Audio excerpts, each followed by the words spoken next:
What's up, guys? This is Joe. And Amy. We are popping on here before this video starts just to let you know, if you haven't noticed, we're streaming now. So please feel free to check us out here on this very channel every Monday and Friday from 8 p.m. to 10 p.m. Eastern Time. We would love to have you come join us, hop in the chat and talk if that's something you're into. But we are going to be playing a bunch of stuff on MTG Arena. If you have suggestions on stuff you'd like to see us play, the best way to do it, hop in chat, let us know, and we will see what we can do. Yeah. So that is every Monday and Friday from 8 p.m. to 10 p.m. Eastern going forward. This is something we're trying out, and we really hope that you all enjoy. But for now, on to the video.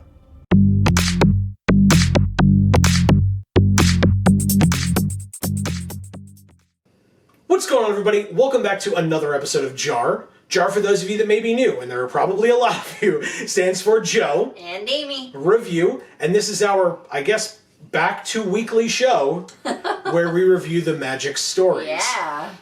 We were a little surprised, as many Vorthos creators have tended to be at this point, by the fact that they said, hey, by the way, you know the stories are coming back tomorrow? So we are... Spoilers meant, no, we didn't know because you're telling us now. Yeah. So we are kind of, you know, we're in our home, right, because of good old COVID-19. So welcome to a bit more of an intimate JaAR as we film for the first time on our bed. Yes. So there's that. We're here for that. But what we're actually here for is to review the... Well, but you kind of made it seem like our normal JaAR set is not in our home. I mean, it is. Yes, but there's a lot of things going on here because this is where we are basically 24/7, 365 at this point. So our JaAR set that we haven't used in a very long time, as there hasn't been stories to review, is in disrepair at the moment. It's a little preoccupied. It's indisposed. Yeah. So here we are. Hopefully you enjoy this. But what we are here for today is to review the first of the Zendikar Rising stories. It's right over here. I could have just looked over here for the name. But the Zendikar Rising stories, and this is episode 1, In the Heart of the Skyclave, by A.T. Greenblatt.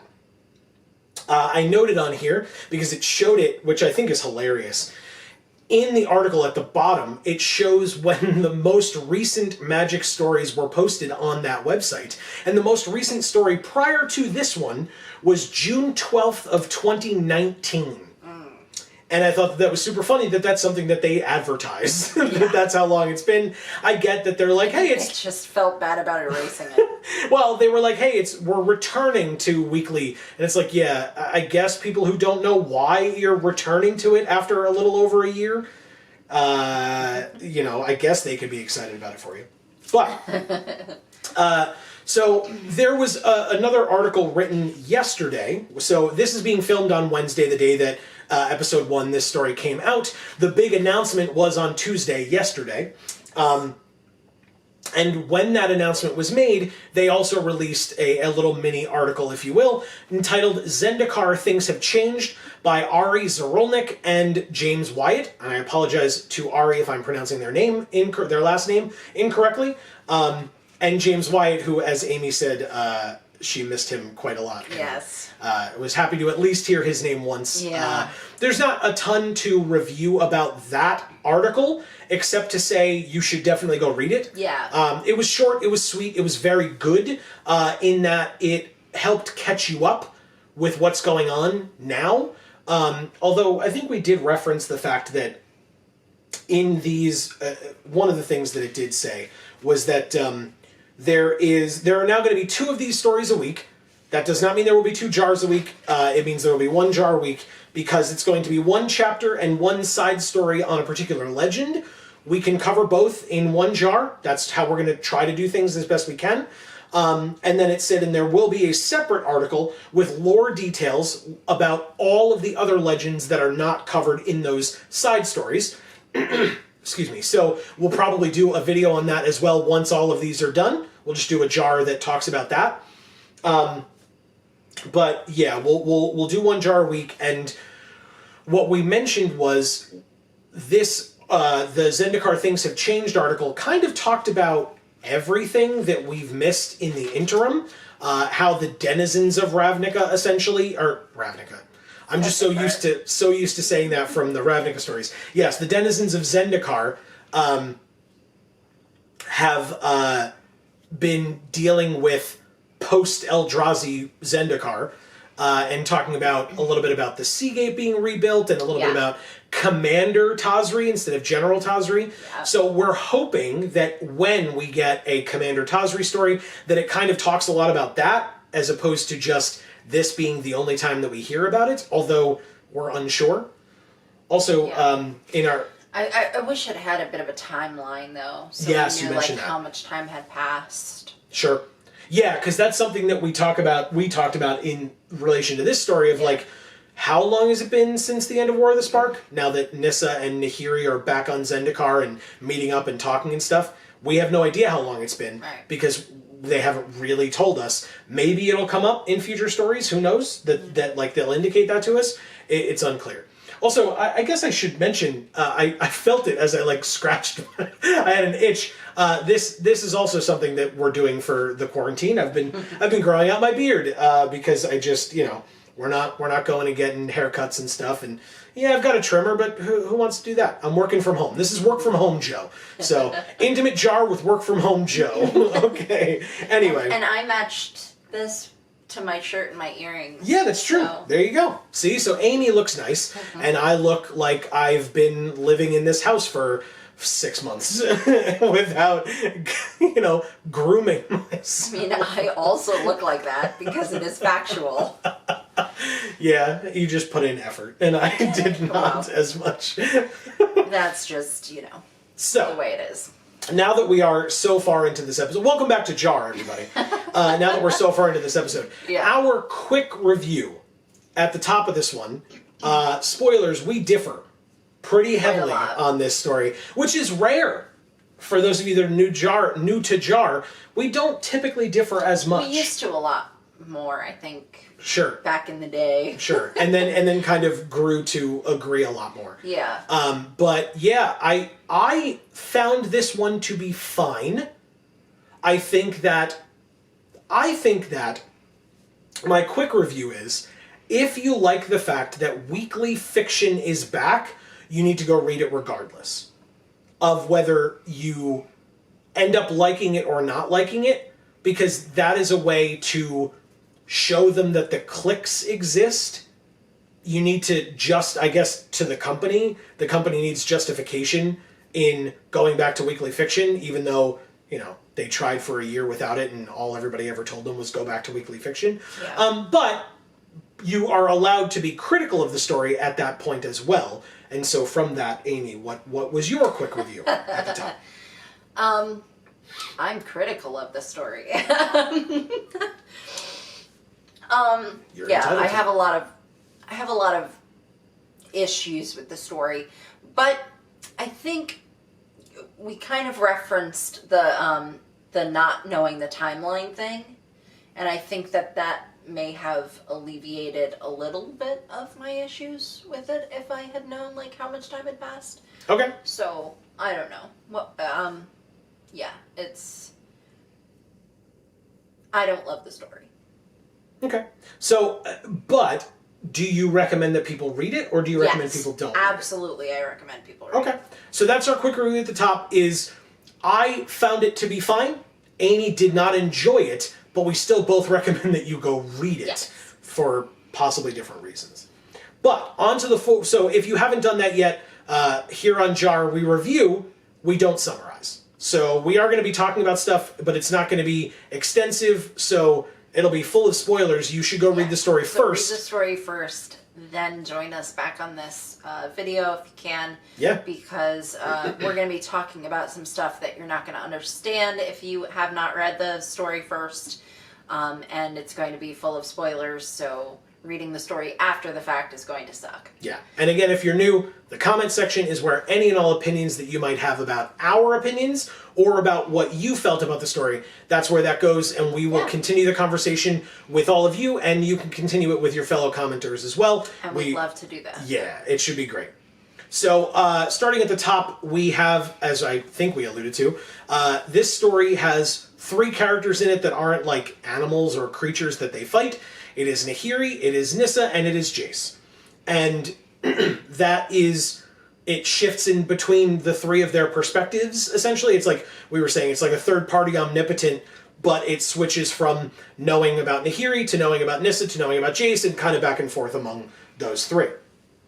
But it starts with Nahiri near one of the Skyclaves, and Nissa joining her because Nahiri had contacted her for some help. Had asked for some help from Nissa. Nissa shows up. Amy and I were talking. It's kind of unclear how Nahiri contacted Nissa and asked for her help.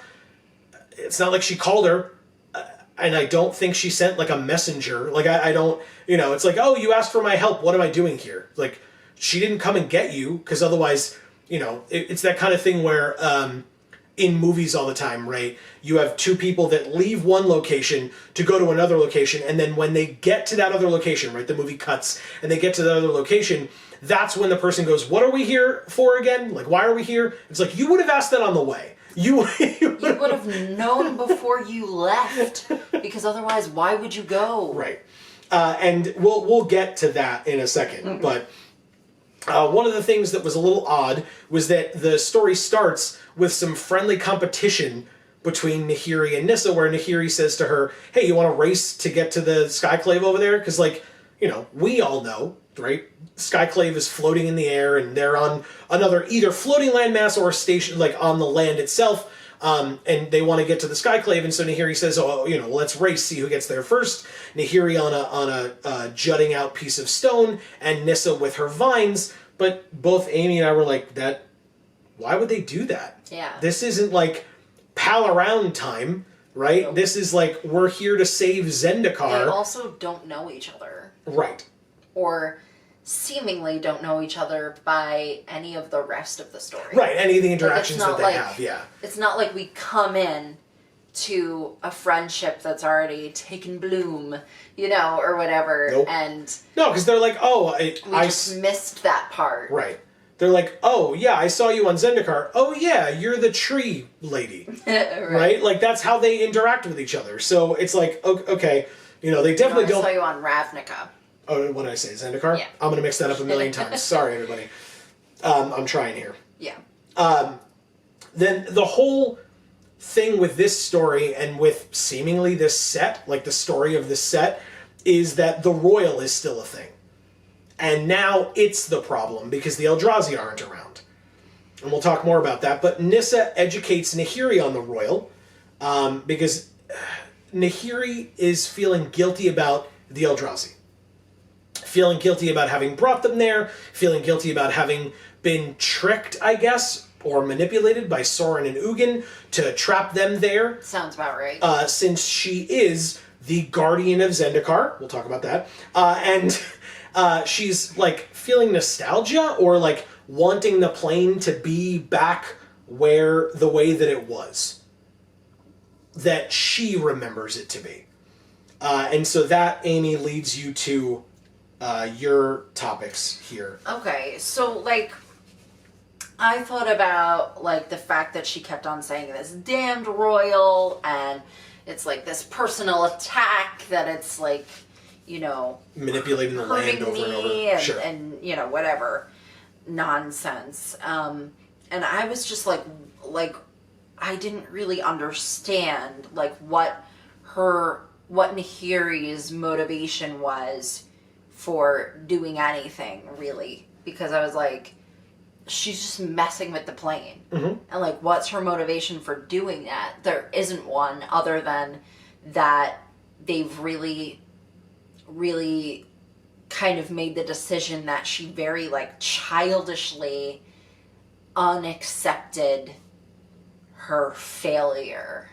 That I'm putting in quotes because she didn't fail. It wasn't her fault that all of this happened. Right.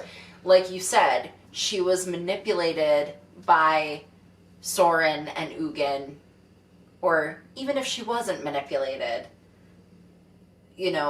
she was lied to or given false promises at least. Yes. That Soren would come back if something went wrong. Right. And then push comes to shove, He was Soren an doesn't asshole. show up. Yeah. So.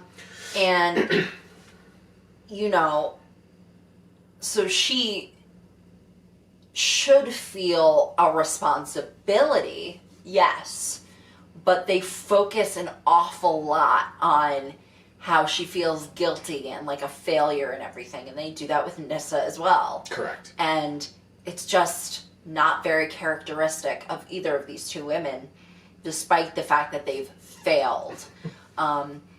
Both of these women are strong, powerful, intelligent women who need to be given more credence than they were given in this story in a lot of ways.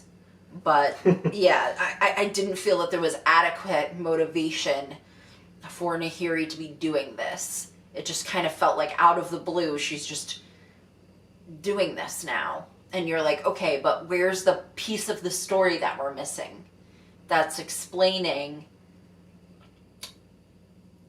how this idea came to her, how she thinks it's going to actually improve the plane. And then, you know, I didn't really understand exactly until we went back and looked at that article again. Things have changed. That the royals didn't exist on Zendikar until after the Eldrazi were placed on the plane. Right, and if that's something that was known prior to or during the original Zendikar story, then welcome to it. We didn't read those, so this is newish information for us. It's possible that it's new for everyone. I'm unclear, but yeah, they what they said was that the royal existed as a way for Zendikar to fight the infection, as they called it, of the Eldrazi, and that when the Eldrazi were freed, which was the Nissa, Chandra, Jace, Sarkhan era, that when they were freed, the royal intensified, but that the way that we read it, it seems that the royal didn't exist at all back when Nahiri was on the plane prior to the Eldrazi being drawn to the plane, locked on the plane. Meaning living out on the plane, as opposed to being locked in stone. Well, that's right. That's what I'm saying. So from her birth until when the Eldrazi got there and were locked away in the rock or the mountain or whatever, the royal did not exist. And then when the Eldrazi showed up and Nahiri went in the stone with them, then that is when the royal started to happen, which is why Nahiri would likely have no knowledge of it, right, because she was then locked in stone for however many hundreds of years. So that's why she has made the determination that this royal is an ailment upon the land. Right. And the article did quite a number on trying to indicate that the royal is sort of like this autoimmune disease that the plane has, instead of just like what Nissa tried to do, which was like explain like, no, like it's just fine the way it is. Like, just, you know, it's fine. Yeah.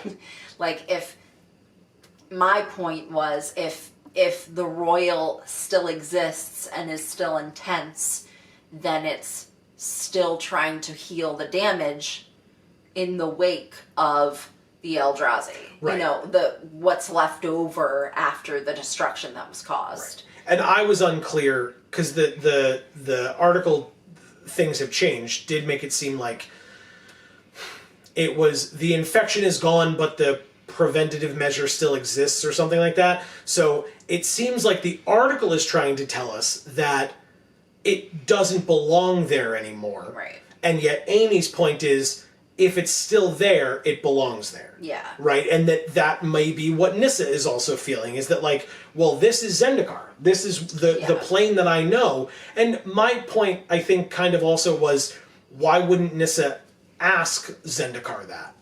Yeah. Like, oh, Nahiri thinks the Royal is a problem. Hey, Zendikar, why is the Royal still here? Can you explain it to me? Because she talks to the plane, right. So she should be able to ask it, like, hey, this thing's going on. Is this bad? Like, why is this still a thing? Right. Or is it a problem? That's what I mean, Ask the question. Sure. Is it a problem? Sure. Is it hurting you? Because if if the planet responds back to you, yes, it's a problem, but I don't know what to do, then you're like, okay, we can fix it. Right. But, if the plane's like, yeah, I'm doing my thing, it's great. Right, just gotta fix the rest of this corruption. With that? Yeah. No, that's fair. But Nahiri doesn't get that because she was hanging out in a little hole in stone for millennia. And then in a hell vault for a little while. That's the same thing. It's the same thing. It's two different stones. It's true. It's not real. Where's the lie? Two different stones she was locked in. Did you get all of your things? Yeah. I just want to make sure you hit all your points before I move on to the next thing. I don't want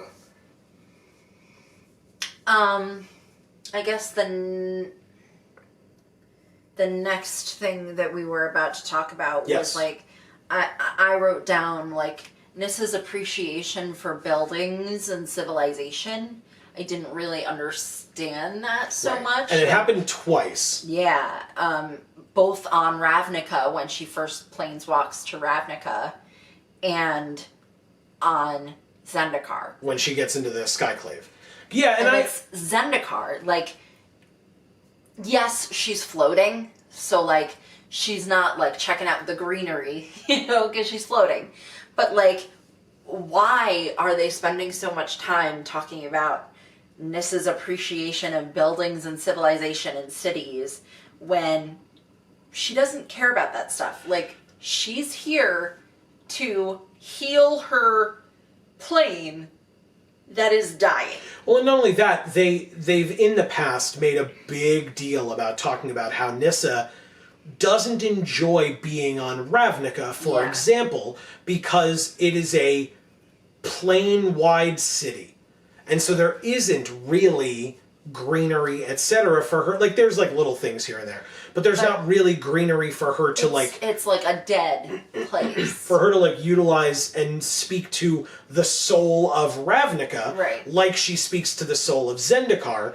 And so Amy's point, which I believe is well taken, is when she gets onto, this floating Skyclave, these ruins of a city, she's commenting on the beauty of the carvings and the stonework, and it's like, yes and no. When in reality, what she would have been appreciating is the plants that are taking over.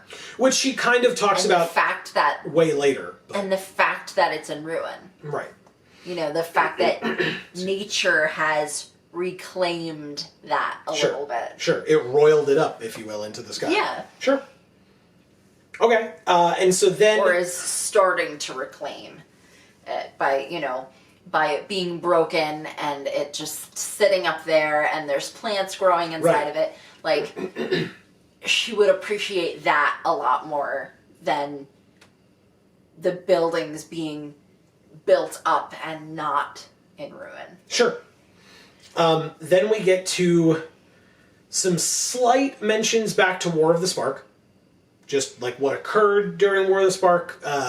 Nissa mentioning seeing Nahiri there, Nahiri mentioning seeing Nissa there. We get, and when that happened, I wrote, you have to mention back to it slightly.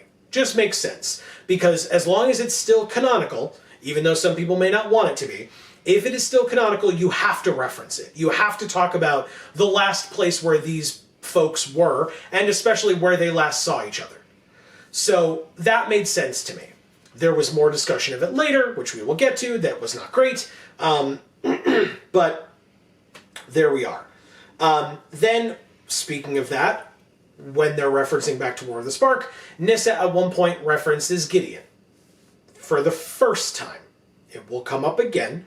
But when she mentions Gideon, she mentions the grief over his passing hitting her like a wave. And for me, that was two things, which I appreciated.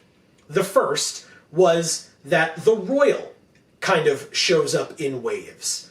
So, again, and we'll talk about this further as well, but this story had a lot of elements of mirroring in it. And so this was one of them where it seemed like the grief over Gideon's passing came over her in waves, as did the attacks from the royal, or the events from the royal passing through over and over again. But also through our work with, grief-related charities and through our own lives and experiences of having lost loved ones. That's absolutely what grief does. It comes in waves and it ebbs and flows, and it can be there for a very long period of time, and it can be gone for a very long period of time. Or it can be day after day after day, where it's cycles of grief and waning and etc., as opposed to what some people may tell you, where there's a grieving period and then you just get over it, which is incorrect. So I thought that was really good in a way of discussing grief, that, it comes in waves. And again, and putting it back towards the royal, which is seemingly such a big part of this story, and likely the story of the set in general. And then the next big topic was when she's thinking about the Gatewatch and Bolus, and she's saying she doesn't want to think about the Gatewatch anymore. She doesn't want to think about Bolus right now. She doesn't want to think about Chandra right now. And then she says, especially not Chandra. And so that's where we get the first taste of hearkening back to problematic things that have occurred and that the company marginally apologized for and had to state that they would do better. And so this is the first time that this topic has come up since their apology. And my comment with it, I had 2 points. First, because a lot of people, as I mentioned earlier, would like to hear that portions or the entirety of War of the Spark and or War of the Spark Forsaken would be retconned in some way, shape, or form. And again, the company had to at least apologize for the Chandra-Nissa relationship and how it was handled, with what Chandra talked about in being into decidedly male people. Please don't say it again. I'm sorry. It's super messed up. Where she just flat out says it, and it very much seemed like it was the company being like, lesbians? That's not a... Nope. That we don't... I don't know what you're talking about. A woman loving a woman? That's not... No. And everybody turning around and, or even... Whatever. The company apologizing for that. And now you have Nissa referencing the fact that it's uncomfortable for her to think about Chandra as a woman that she had and or still has feelings for in that way. And so what I wrote here was 2 things for me. First of all, this is written from Nissa's perspective in that moment. So technically, it might not be a retcon in that Nissa is saying and referencing that she has feelings for Chandra. And so Chandra saying, well, I never really had feelings for Nissa, that technically could still be canonical in the way that this is written, because this is Nissa saying it. Yeah. Or, and this is a thing, WotC maybe instead got its wish and is actually turning into copying the Marvel Cinematic Universe, but missing the mark a little bit and getting to be more like the X-Men movies than the Avengers franchise. You're going to have to explain that, I think. That's fair. So, long time ago, we did a video, and I don't even know if I'm going to be able to find it enough to link it, but I suggest you... I would recommend that you go find it. We did a JaAR where we talked about the weekly MTG that was done talking about the future of the Magic story. And the team behind the future of the Magic story talked about how excited they were that they were going to be getting into comics. Oops. That they were going to be getting into novels. Oops. That they were going to be doing all of these things and moving away from weekly web fiction. Oops. That worked well. That whole thing. And go watch that, because we talk about that stuff a lot. Mm-hmm. And we talked about the fact that that whole thing was pathetic. It was so frustrating to listen to. Yeah. And they talked about, hey, we want to be, like, they referenced something talking about, like, wanting to be similar to the Marvel Cinematic Universe, or Marvel in general, where, like, you know, it's everything. They've got TV shows, they've got movies, they've got books, they've got comics, and so they wanted to do the same thing. They, being Wizards, wanted to do the same thing. And saying that they were moving away from weekly fiction because, you know, not enough people read it. Well, less than a year later, well, actually, no, I guess at this point it would be 2 years from that, a little over a year from the last weekly web fiction that you did, you come crawling back because you screwed up. And everybody told you screwed up then, but you had to, you know, bury your head in the sand and not listen for as long as possible. You had to double down, triple down, quadruple down, and we've 80 million down. Yep, and we've been saying it all along. As have many other people. We are not the only ones. We're not saying that we are. We're not saying that. Right. We know that everyone's been saying. But yeah, this was... Anyway, that was where they said they wanted to be more like Marvel. And the X-Men movies, for people that may not remember, the X-Men movies 1, 2, and 3, right? The original X2, X-Men United, and X-Men 3, The Last Stand, were a trilogy of movies, to be sure. 1 was fine, 2 was great, and 3 was awful, right? It went precipitously down. And I would say fine, finer, and really bad, but that's my interpretation. That's fine. But X-Men 3 was widely considered to be very bad. And a lot of people disliked it. And so, at a certain point, they decided with X-Men First Class that they would get a new cast of characters in there and essentially reboot the franchise. Mm-hmm. And that with X-Men First Class and then the follow-up movies to that, right, those sequels in that world, what they kind of tried to do was retcon in pieces. And so the only way that you knew what was canon from the original 3 movies and what wasn't canon from the original 3 movies was in watching the reboot movies. They would reference those things that existed and that didn't exist. And so you would know, oh, okay, this is where they're going to retcon this, and this is where they're keeping this. And so they're like piecemeal picking and choosing what they wanted and what they didn't, and you had to kind of try to follow. Exactly. And like keep track in your own mind of like, oh, okay, so this negates that happened, but this keeps this that happened.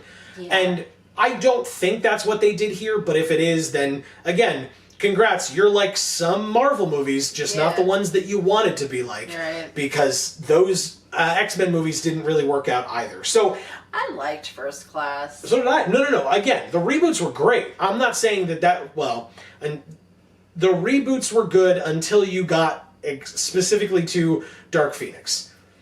Oh my god, did that movie suck. But anyway, that's a different JaAR series. Joe and Amy review X-Men movies. Do we have to? No. I do love X-Men. They're my favorite comic book franchise by a lot. But I tend to lean more towards the first, that they're not really picking and choosing retcons at this point. So far from this story, it still seems that everything from War of the Spark and War of the Spark Forsaken are fully canonical. Nothing has been retconned or unwritten or rewritten or whatever. Sad as it may be. Right. It seems like still it stands, and it is not something that I imagine will be going away anytime soon, especially now that we are with characters that were around during War of the Spark for the first time. Since War of the Spark ending.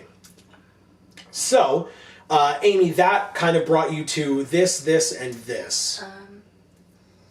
So, what were your topics in relation to not wanting to think about the Gatewatch or Bolus or Chandra or etc.? Yeah, so they kept on like referencing the Gatewatch, which felt really forced to me.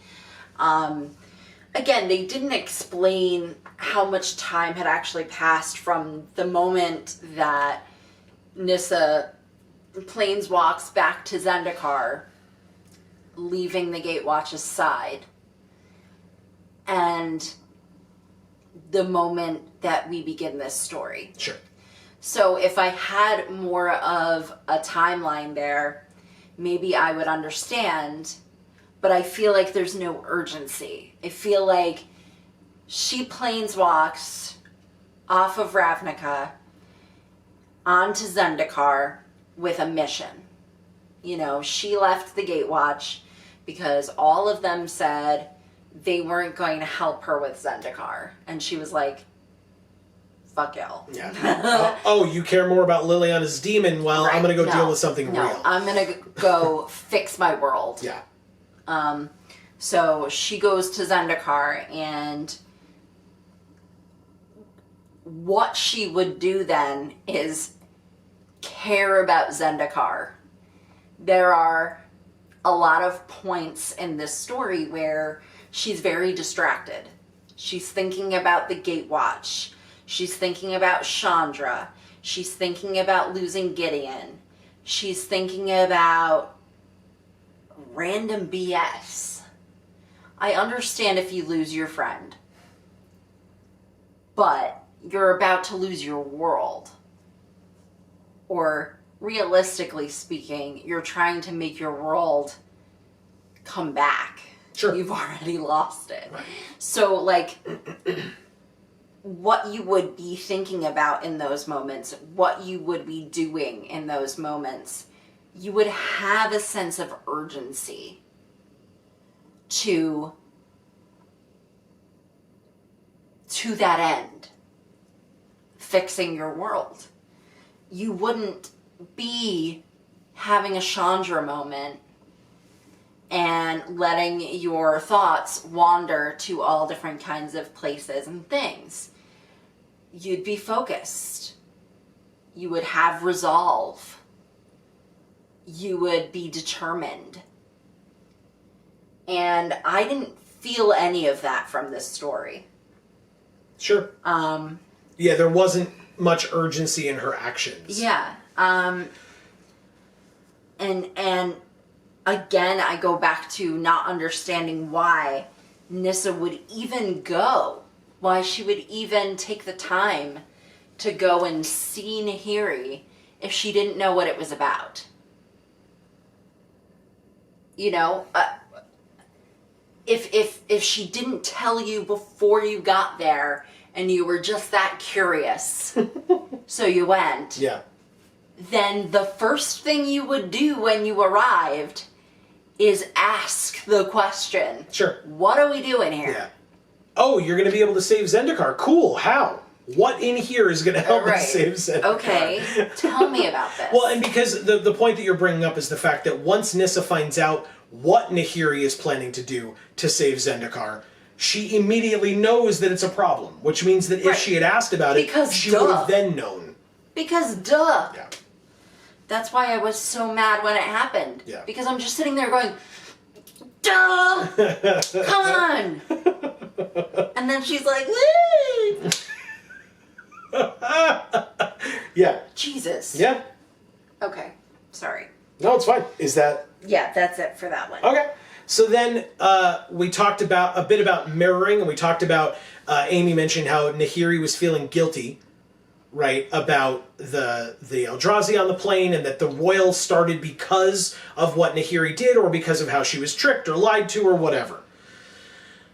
Nissa is also very much talking about that. And it harkened me back to, I was saying, Core Set 2019 stories, where we learned about Bolas and Ugin, and that was being mirrored with the twins from Tarkir, right? And that the mirroring of the twins and the twins, right, of Bolas and Ugin and the twins on Tarkir was something that we very much enjoyed. We thought it was a really good story beat and a Yes. really cool way of writing that story and making those characters feel connected, despite the fact that they were so far removed from each other. Yeah, they had so many differences, but they did an amazing job of highlighting both the differences and the similarities in just the right way, and it flowed beautifully, and it was just fabulous. So I got really excited with this one because it seemed like that's what they were doing here, is that Nahiri mentioning how guilty she felt about the Eldrazi, she got manipulated, etc. Then we get to Nissa, and Nissa's talking about how guilty she felt about the fact that she wasn't here for her plane, and, that each of them felt that they were the guardian of Zendikar. And that Zendikar was in trouble and was hurt and damaged and etc. And neither of them were there or did enough to help the plane.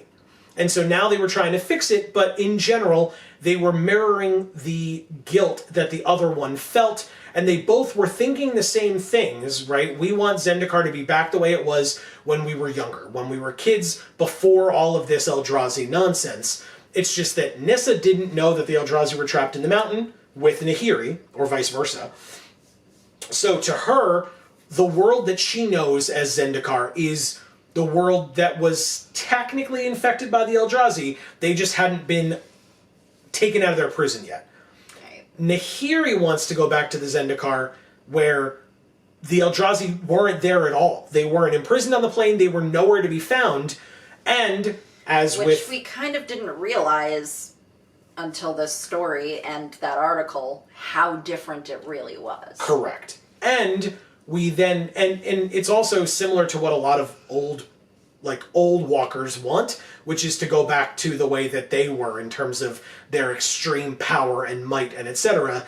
The Lilianas, the Sorens, I don't have patience for that shit. The Nicol Boluses, they just all want that power back because, the mending kind of messed things up for them. Too bad, so sad. Right. And so, again, it's just, it's the light version of that, right? It's not quite Liliana and Nicol Bolas wanting to be immortal and godlike. Yeah. It's Nahiri just being like, well, before I got manipulated, I was able to do all this stuff, and Zendikar was great. I want it to be like that again. Yeah.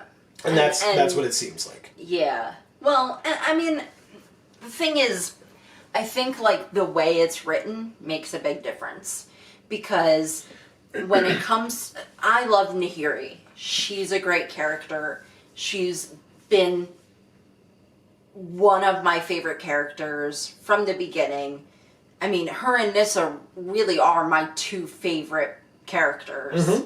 My two favorite planeswalkers, because Yahenni is pretty up there.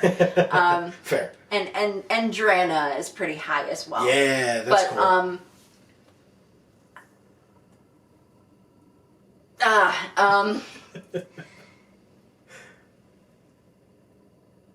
This story, I feel, didn't do a good job of creating a nice through line that made sense of a true motivation for Nahiri to do the things that she did and feel the way that she felt. And in previous stories, they did do a good job of that, mm-hmm. which is why I love Nahiri as a character. Because despite the fact that you call her an anti-hero or whatever, Ish. who, yeah. Despite the fact that she brought the Eldrazi to Innistrad to create destruction, right? Her motives made sense. She was fucking mad because she was told, if you stay here and you wait and you keep watch and you be a good girl, we'll come back and we'll help you when the shit hits the fan. Yep. And nobody showed. Nope. And she had to stay there. And there was nothing she could do. Mm-hmm. She couldn't fix it. She couldn't even help, right? So, shit hit the fan, and now she's trying to go back to way before, the way things were in the beginning.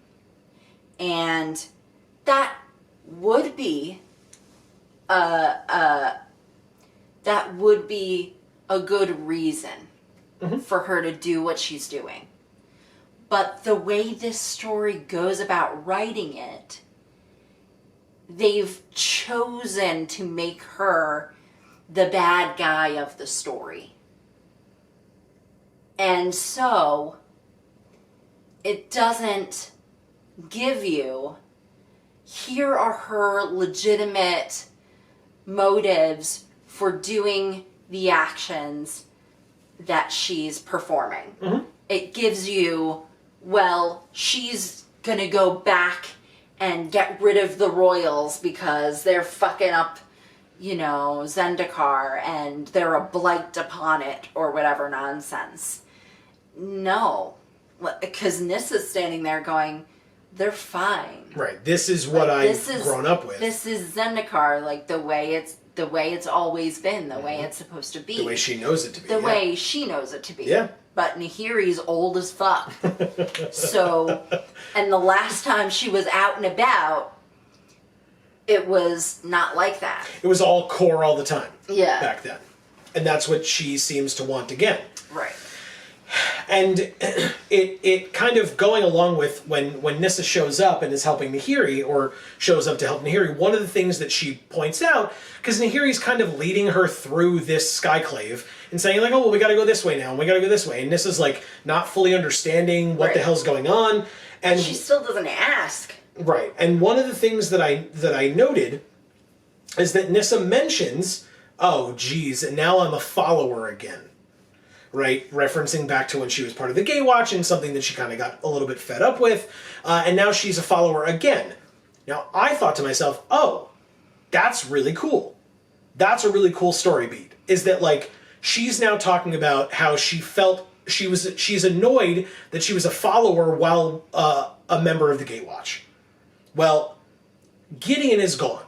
And one of the things that we were really interested in back when the stories were being written to show the characterization of the Gatewatch members interacting with one another is that Gideon and Jace butted heads often. It wasn't like intense, but it was present, ever present, that they butted heads in the role of the leadership among the Gatewatch. And it was kind of always just the two of them. And the ladies kind of, when it was just the five of them, right, and it was then Nissa, Chandra, Lily, the ladies kind of stood back and let the guys kind of butt heads and testosterone and whatever you want to say.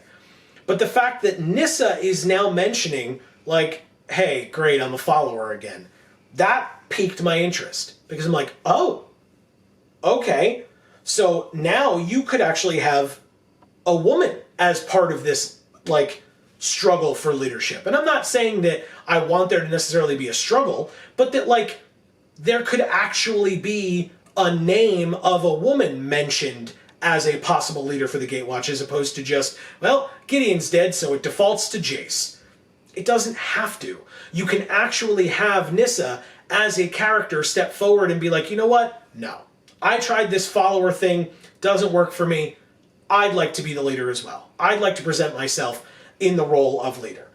She's already been part blue in a card. Now she's part black, and that we haven't really seen how that relates yet. I'm hoping that we do eventually. But she's already been part blue, and Jace is blue, so just the concept of like, well, he's a planner, he's a thinker, she can be that. She has shown that she can be that through her interactions with Kefnet. Technically, through her interactions with Emrakul as well. She has these capabilities and this knowledge and etc. And I think that would be a really cool story beat. And she, again, when she's with Jace, and then I'll let Amy off the chain here, because I know this is something she wants to really talk about. I'm itching. Later, when she's with Jace, she says, hey, we have a problem on Zendikar. Nahiri's doing all this stuff. She found this orb. And Jace's like, well, what kind of an orb? Is it Keldon? Is it Elven? Is it Core? Is it Elf? Oh, it's Core. Okay, well, I can study it. I have a scroll on it. I can go do this. I can go do that. And Nissa, like, snaps at him. She's like, stop it. Come back over here. You're losing track. Sit down. I was talking. And Jace comes back over and he sits down. And she mentions, wow, you know, that's great. I actually got him to listen to me. To me, that was a continuation of that thread of, like, she could be a leader. She has potential. But Amy's points are also valid, and so I will let her go. Amy, okay. Go ahead. Oh, boy. Oh, do you know the numbers for that? 1, 2, 3, 4. Okay. But otherwise, just go. Like I know you've got things that you'd like to say Yeah, here. So. I'll start by saying Nissa wasn't sure that they were on the right path. They being her and Nahiri when Correct. going through the Skyclave. Gotcha. Correct. When she didn't listen to Zendikar's apprehension or her own. Correct. When she made the elemental, it kind of... She just kept going on. Despite the fact that in her gut, she knew, because of her own feelings and Zendikar's feelings, that this might not be a good decision to make. And she just did it anyway. Because Nissa obviously would completely ignore the feelings that she got from Zendikar, right? That definitely sounds like Nissa to me. I don't know. And then, you know, there were all the instances of her being, you know, not confident, and, you know, they reference it time and time again. Her awkwardness and all of this other nonsense. Right. Being shy and whatever. Following and unsure of someone herself. else's lead. Yeah. None of that stuff was the case when she left the Gatewatch behind to come to Zendikar and take care of her plane. Everything that she learned from interactions with Emrakul about confidence, about her forging her own way, about personal power, all of that stuff, like you talk about retconning, it feels like all of that stuff got flushed down the fucking toilet. This character that they wrote is maybe somebody, but I don't feel like it's Nissa. And it's depressing. I mean, she planeswalks to Ravnica because she's, I don't know, a damsel in distress, and she feels like she needs a man to help her. So she planeswalks to Ravnica, and she's awestruck by the buildings and the cities again, because that sounds like Nissa. And then, you know, she's not thinking about plants or sad about the lack of plants that she sees. She's like, oh, the city, it's so beautiful. She never said that about Ravnica. She hated Ravnica because it was like a dead fucking planet that she went to and was like, ew, okay. Right. It's all city like, everywhere. I guess I'll have to deal with this, but it's the worst. And, like, just, she shows up and she's like, oh, like, knowing Jace, like, it could be as long as an hour, but, you know, I'll wait patiently over here.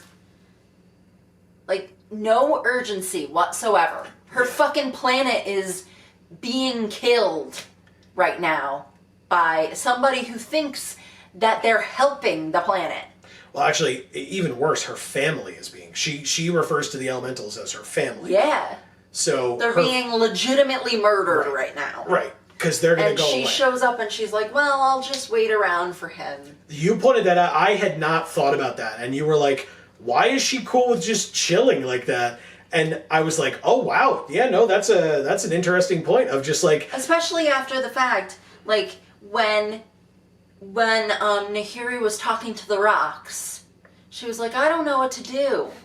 It's like, you fucking talk to the planet constantly. You know what to do when somebody's talking to things. Like, fucking listen. Fucking wait. Mm-hmm. But no, she listens and waits for Jace to come save her. It's so fucked. Yeah. And then, like, she feels pride because Jace actually listened to her. Oh, That was the leadership thing I was talking about maybe before. channeling Gideon was working after all. Well, that's the thing that you... Because he has a dick, too. And I don't. So that's the only thing that will get this man to listen to me. What? Jace never even liked listening to Gideon. I don't think. No, I mean, he did it when it made sense to, and when Jace thought he was better off, he brought up his own stuff. And again, that's when they clashed. Was when Jace felt that he was in the right and Gideon felt that he was in the right, or had the better plan, or whatever the case may be, and they would clash about, who was the true leader. But in times where there was urgency or danger, they worked together well enough. Like, it wasn't like, it was a life or death situation and they're yelling at each other about who to listen to. Like, that, at least they were in sync enough to handle that properly. Yeah. So. And also there was just like a lot of, I don't know, it felt like there was like poor writing when they were discussing Jace, like, not having a stake in what happens to Zendikar. Like, there's no reason for her to go to him then. Like, it felt forced. They could have referenced his time on Zendikar, where the two of them worked together, trying to coordinate the power of the Hedrons and all of that stuff. But they didn't make that reference. And that's the only thing that would have actually given a true motivation to Nissa to go to Jace and ask for help there. Because she remembered back to how helpful he was in solving that problem. But instead they just, I don't know, they just said, well, need help, guess I'll go see Jace. They, like, didn't explain it at all. So that's why I'm sitting there going, like, it just literally feels like she's, like, damsel in distress in it. And, well, I'll go find some dude to help me. Like, it's just stupid. And again, I don't really have too much else for this one, so if you feel like there's more things, go for it. Oh, okay. Yeah, because we've kind of covered everything else, really. He referenced, like, the Guardians of Zendikar thing again. Oh, like, that it was like a legitimate title that of was a some good point. kind, So, which it totally is not. Right. So, again, with the mirroring of Nahiri and Nissa, they both refer to themselves individually as the Guardian of Zendikar. Right? Nahiri's like, I'm the Guardian of Zendikar, and I couldn't keep it safe from the Eldrazi. Nissa's like, I'm the Guardian of Zendikar, and I need to help it rebuild from the Eldrazi. Right. So, okay, that makes sense. That individually they would consider themselves to be the Guardian of Zendikar. I mean, it's a little weird that it would be the exact same wordage. Sure. Okay. Fair. But they were still, doing that mirroring thing, so fine. Right. But when Nissa goes to Jace, she says, hey, I'm having a problem with Nahiri, or Nahiri's doing whatever. And Jace just goes, you mean the other Guardian of Zendikar? And I was just like, he read that out, and I was just like, okay, we can stop reading now. I don't want to hear another word. That one reminded me back to, or harkened me back to, the last bits of short fiction online that they had written, which was Rat walking around through the War of the Spark story, so that if you didn't buy the book, you could still partially understand the story, where Rat's like, oh, well, I can be invisible, or people can't see me, so I was there when Jace and Gideon were having that conversation, so I can hear it. This is what they were talking about. It's like, no, you weren't there. Right. You just needed... Or, like, her just, like, reading off everyone's, like, cameo names. Yeah, yeah. Gideon went over there, and he was talking to this guy. I heard him say that his name was Angrath. No, you didn't. Dag Faden. Right. No, you is didn't. A guy I've never met, but he's here, I promise. Yep. And so it felt similar to that, where Jason's like, you mean the other thing that only you call yourself? Right. That title? And again... And that's the thing, like, Nahiri was stuck in a rock for a million fucking years. Yeah. Like, it's not like she was communicating with people. Mm-hmm. No one calls her that but herself. Mm-hmm. And then why would Nissa call herself the exact same thing? Yeah. And then why would anyone else refer to either one of them as that? Right. It just doesn't make sense. And, like, finally, the last thing I'll say is, like, thank God, in the end, Nissa finally starts acting like herself. And just, like, finally, like, tells Jace to shut the hell up. Mm-hmm. And Plains walks away. Yeah, but it was too late. Yeah. Because she had already told Jace everything. So now he can stick his nose in it. He can go to Ravnica and take this artifact and start experimenting on it and all kinds of shit like he wants to do. And she already left. So she's not even there to, like, convince him what a fucking stupid idea that is. So now he can just do that whenever he feels like it because she made a point of involving him in something that he didn't need to be involved in. Mm-hmm. Because, yeah, I mean, Joe's point was that she was worried that she couldn't take on dealing with Nahiri by herself. Yes. And that makes sense. And honestly, going to Jace kind of makes sense too, because he's the only one left. Right. Chandra's her ex. Liliana's a bitch and off gone somewhere. They also all think that she's dead, to be fair. We know she's not, but they all think she is. Was. Gideon's dead. She doesn't really know any of the other people who took the oath. Right, like a Johnny. Jaya or a Johnny. She doesn't really, or Jaya, like she doesn't Teferi. know these people. Jaya didn't take the oath, but is still tangentially involved. Whatever. Yeah. But, like, so there kind of was no one else for her to go to. Mm-hmm. But at the same time, like, I don't know. And my point was, she has the whole planet behind her. Like, she can control the anything natural on the plane of Zendikar. And she's on the plane of Zendikar. Like, yes, Nahiri can control stone, but Nissa can control Zendikar. Well, and essentially. And again, the only thing I brought up in counter to that technically was Nissa brought up, right? Nahiri had mentioned at one point when Nissa made her elemental, and they had come across some problems because, by the way, there were random fights thrown in here, which were kind of unnecessary to me. I mean, I guess it gave them something to do in this place. Like, they fought a Felidar, and they found a grub or something that they, like, fought a bit, like a centipede, or a geopede. That was what it was. A geopede. And they, like, made a point of saying that Nissa hates snakes.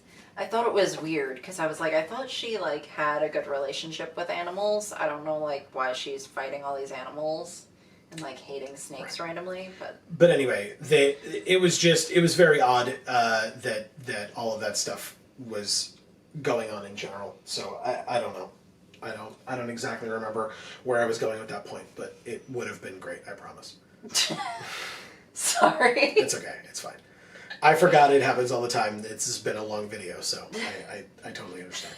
It's yeah. So talking about the elementals. Yes. So when she made the elemental, Nissa said about Nahiri was like, "Oh, send the elemental in for this particular fight or whatever." Like, you know, and Nissa's like, "What are you talking about?" She's like, "You don't get it. These things have souls and a life and like, you know, or whatever, and you don't just send them out to die. Like, they're my friends, right? Or my family or whatever." And so what Amy was talking about was like, you can control Zendikar, so fight her with that. And my counter to that, my only counter to that was that she wouldn't want to do that because Nahiri would kill them with wanton abandon, as we have seen, and Nissa doesn't want to just be using them as fodder against, you know, against her opponents, despite the fact that that's kind of what you do in the game of Magic when you have a Nissa out, is turn your land into elementals and just throw them at people. But, like, at the same time, like, and that's perfectly fine if her motivation for asking for help as opposed to using Zendikar for help is that. Yeah. But then explain that. Sure. As opposed to just leaving it motivationless. Sure. Like, explain. You can't say, this is the thing I want to do, and never say why. Right. And that's, again, I think I'm kind of optimistic for where this is going in the future. But again, as we mentioned, Amy and I kind of differ. Amy was seriously upset by this story with the characterization and the characters that you were a fan of. I forgot, though, the key thing that Nahiri had killed the fern. Correct. Elemental. Killed the fern elemental, yes. So maybe in that moment, Nissa thought there was very little she'd be able to do in terms of controlling any bit of Zendikar to fight Nahiri at that point. Sure. So I don't know. Yeah. And we will have to see. There are many more stories to come, and I'm still very much looking forward to reading them and seeing how this goes, because as many other Vorthos have said, we want these stories to be good. It's a return to what we've asked for, essentially. Right. Because I was never in the bring back the in-house team camp. I think that would be great, don't get me wrong. I just don't, I think that's too much to ask for in terms of asking the company to rehire a ton of people and give them full-time work and full-time pay and benefits, because we know that companies aren't going to be doing that these days if they can farm it out on a contract basis where they don't have to give those people those things. Yeah, but if their customers are saying, we're not interested unless you do. Well, they're trying this to appease us first, and we'll see how it goes. Honestly, we got to take what we can get, honestly. Right, and I think personally, I think nothing against A.T. Greenblatt. I think this story was well written, and again, the thing that I think it was fun. Okay, and we will see in the coming weeks, because this is one. This is one example, and it's the first one in a series, so maybe it's going to get better. Sure. And so we will continue to analyze that. It'll be interesting to see how the side stories with the legends work. Is that also A.T. Greenblatt? Is that going to be a different author?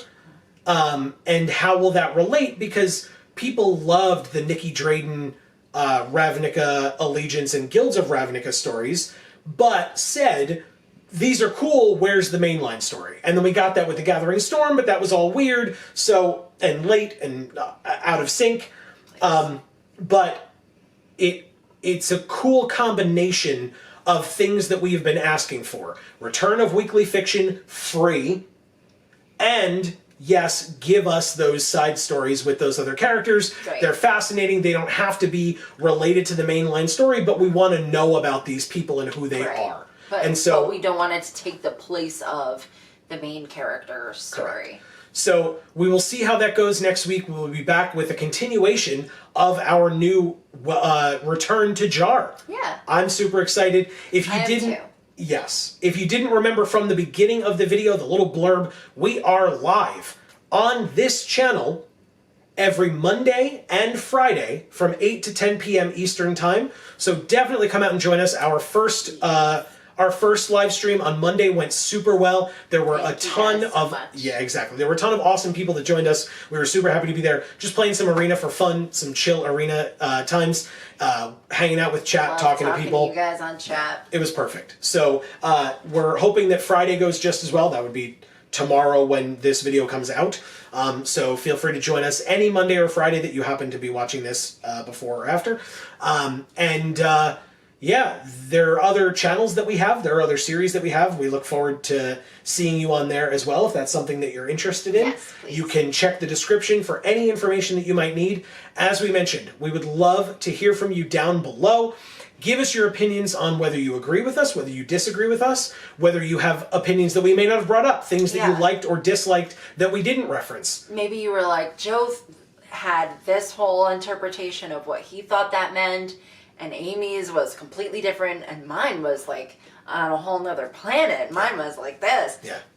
We want to hear all about it. Yes. Because, thank God JaAR is back. You all talking to all of us and your fellow commenters is an amazing way to show off our collective Vorthos Pride. That's right. Your hashtag Vorthos Pride. Thank you all so very much for joining us on this intimate JaAR with our return, a little bit of scruffiness added in, etc. Yeah, a little bit. Yeah. Let our fellow New Yorker Saffron Olive know that there's a new competitor for best MTG beard out there. Oh. Yeah, that's right. I said it. So, thank you all sincerely so very much for watching. I really do hope everybody enjoyed. Please feel free. We would love to hear from you down below. You can also do any and all of that other fun YouTube stuff. You can like this video, share it with your friends. Please. Be excited about the return of the Magic story. Yeah.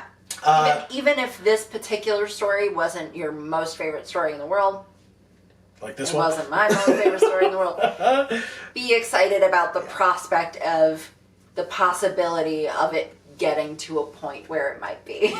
Yes, definitely. You can also, please don't forget, if you want to subscribe down below, you can also ring that bell once you've subscribed and get notifications for when all of our videos come out, including the remainder of this JaAR series and any JaARs going forward. So, for now, from us here at the Geek for All family of channels, I've been Joe. And I'm Amy. And as we always say, in whichever video of ours you watch next, we will see you all next time. Thanks, everybody.